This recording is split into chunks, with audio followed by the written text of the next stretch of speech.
I was about 4 hours into a 6-hour drive when I realized I needed to stop. Not just for gas, but because I was falling asleep at the wheel. My eyes kept drifting shut for half a second at a time. The thing where you blink and suddenly you're 50 feet further down the road than you thought you were? You know? I turned up the music and I rolled down the window, but the cold air only helped for a few minutes. I needed caffeine. The highway was empty. I hadn't seen another car in at least 20 minutes. When I saw the glow of a gas station sign up ahead, I felt relief. It was one of those old independent places, not a chain. The kind that looks like it hadn't been updated since the 80s. A single building with 2 pumps out front and a hand-painted sign that said, "Last stop for 70 miles." I pulled in and parked at the pump. The lot was empty except for a beat-up truck parked around the side of the building. Figured it belonged to whoever was working the night shift. I got out, I stretched my legs, and I filled my tank, paid at the pump, and I headed inside. I should have just gotten back in my car and left, but I needed that coffee, and I needed to use the bathroom, so I walked inside. The store was small, a few aisles of snacks and car supplies, a coffee station in the back corner with those glass pots that had probably been sitting on the burner for hours, a cooler full of sodas and energy drinks along the back wall. The lights were that harsh fluorescent kind that made everything look slightly off. The attendant was behind the counter. He was maybe 50, with thinning gray hair and a face that looked like it hadn't slept in days. He had the TV on, some late-night infomercial with the sound turned low. He looked up when I walked in, and something in his expression changed, just for a second, like he was surprised to see me, or worried. "Evening," he said. "Hey, just grabbing a coffee." I walked to the back and poured myself a cup. It was burnt and bitter, but I didn't care. I just needed the caffeine to get me through the next 2 hours. I grabbed the candy bar, too, and brought everything to the counter. The attendant rang me up slowly, kept glancing past me towards the windows, toward my car. "Driving alone?" he asked. "Yeah. Long trip?" "A few more hours." He nodded, but didn't say anything else. He was staring at the window again. I turned to look, but there was nothing out there, just my car at the pump. Empty highway beyond. "Something wrong?" I asked. He looked at me for a long moment, then he slid a piece of paper across the counter. A napkin. He had written on it with a pen. "You're being followed. Don't go back to your car." I stared at the napkin, then I looked back at him. His face was completely serious. "What are you talking about?" He held up a hand. "Keep your voice low and look at the monitor." He pointed to a small security screen mounted on the wall behind the counter. It showed a black and white feed of the parking lot. My car was there, and someone was standing next to it. My stomach dropped. The figure was on the passenger side, just standing there, facing the store. I couldn't make out any features. They were wearing black clothes. Their face was in shadow. I spun around and looked out the window. There was no one there, just my car, empty lot. Nothing. I looked back at the monitor. The figure was still there, standing in the same spot. "What the hell?" I whispered. "Doesn't show up when you look directly," the attendant said. "Only on cameras. I don't know why, I don't know what it is, but I know what happens to people when you go out there and when it's waiting for them." My heart was pounding. I looked out the window again. Nothing. Back at the monitor. The figure had moved. It was closer to the front of my car now, still facing the store. "This is insane," I said. "This has to be some kind of trick." "I wish it was." He reached under the counter and pulled out a folder. Insides were printed news articles, missing persons report, headlines about bodies found on the highway. 4 people in the last 8 months, he said. "All of them stopped here late at night. All of them went back to their cars. Even after I warned them, they found them a few miles down the road. Cars stopped in the middle of the highway, engines still running, drivers still in their seats, eyes open, No marks on them. Coroner said their hearts just stopped. I felt dizzy. This couldn't be real. I looked at the articles. Photos of victims, young woman, a middle-aged man, a couple in their 30s. Real people, real deaths. Why haven't the police done anything? I asked. Done what? There's nothing to investigate. No signs of foul play, no witnesses, just people dying on a lonely stretch of road. Happens all the time. They chalk it up to fatigue or medical emergencies. I looked at the monitor again. The figure was even closer now, standing right in front of my car. How long does it stay? I asked. Till sunrise, usually, sometimes longer. If you stay inside, you're safe. Can't come in here. Why not? He shrugged. I don't know. Stopped asking questions like a month ago. Just know the rules. Stay inside when it's dark. Don't go out to the lot. Wait for daylight.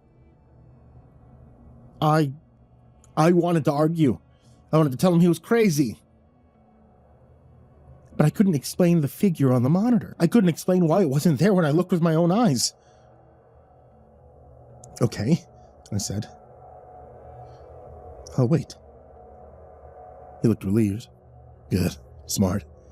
You can sit in the back if you want. There's a couch. Got some magazines. It's only about 4 hours till sunrise. He walked to the front door and locked it. The click of the deadbolt was loud in the quiet store. Just in case, he said. Sometimes people panic and try to run. This way you won't do anything stupid. Something about the way he said it made me uncomfortable. But I told myself that he was just being cautious. He was trying to help. I sat down on a stool near the counter. The attendant went back to watching his infomercial. Every few minutes, I would look at the monitor, and the figure was always there, sometimes in a different position, sometimes closer to the building, but always there. After about an hour, I asked if I could use the bathroom. He pointed to a door near the back of the store. Right through there. And I got up and walked towards it. As I passed the counter, I glanced at the security monitor again. Something was different. It took me a second to realize what it was. The timestamp. The footage showed 11:47 p.m., but it was after 3 a.m. now. I checked my phone when I came back inside. It was definitely past 2. I stopped walking. I looked at the monitor more carefully. The footage wasn't live. It was a loop. The same few minutes playing over and over. My blood went cold. I looked out the window of my car. I really looked this time. There was no one out there. There had never been anyone out there. I kept my voice calm. Hey, what time does the camera say? He didn't answer for a second. When I turned around, he was standing right behind me. You should use the bathroom, he said. His voice was different now, flatter. You've been holding it for a while. That timestamp's wrong, I said. That footage is old. His expression didn't change. He just stared at me with those tired eyes. You saw the article, he said. You saw what happens to people on this highway. This could be from anywhere. Anyone could print those. He took a step towards me. I took a step back. You should stay, he said. It's not safe out there. I looked at the door. Locked. The deadbolt needed a key from this side. Where's the key? I asked. I can't let you leave. Not until morning, for your own safety. I backed up further. My hand found the door handle to the back room. I pushed it open and stepped through. It wasn't a break room. It was a storage room. Dim light from a single bulb. Shelves lined the walls, and on the shelves were boxes, dozens of them, each one labeled with a date. I opened the nearest one. Inside was a wallet, a phone with a cracked screen, a set of car keys, a driver's license, the photo showing a young woman, blonde hair, smiling. I recognized her from the articles. I opened another box, different items, different license.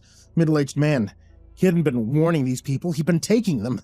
I heard footsteps behind me. I turned around and he was standing in the doorway, blocking the exit. "You always figure it out," he said. "But by then it's too late. No cell signal out here, nearest town 40 miles. No one to hear you scream." He was holding something. A length of cord. I backed into the shelves, my hand closed around something heavy, a wrench, old and rusted but solid. "You don't want to do this," he said. "It'll be easier if you just cooperate." He stepped forward and I swung. The wrench connected with the side of his head. He staggered sideways and hit the wall. I didn't wait to see if he went down. I ran past him through the doorway into the main store. The front doors were still locked. I grabbed the stool from the counter and swung it at the glass window.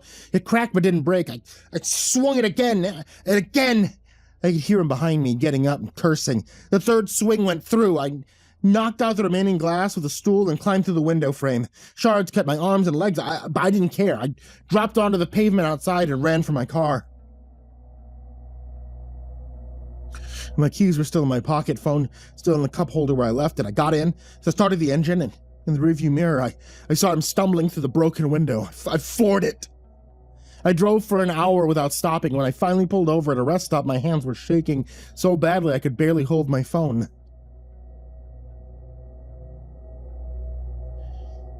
Sitting in my car now, doors locked, engine running. I called 911. They're sending someone to the gas station. Told me to stay where I am and wait for an officer to come take my statement. I keep checking my mirrors. I keep expecting to see headlights behind me. The sun's coming up now. I can see the sky turning gray on the horizon. I should feel relieved, but I don't.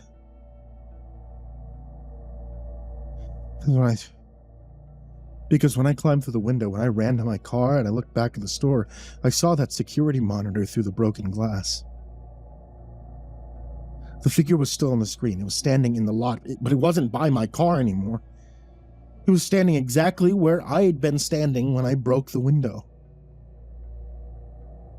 I don't know what he had playing on that monitor, but I don't know if it was really a loop or something else entirely. I don't know if he made it all up to scare people into staying, or if there was some truth buried under the lies. All I know is that I'm never driving this highway again. And if you ever see a gas station sign that says, "Last stop for 70 miles, just keep driving."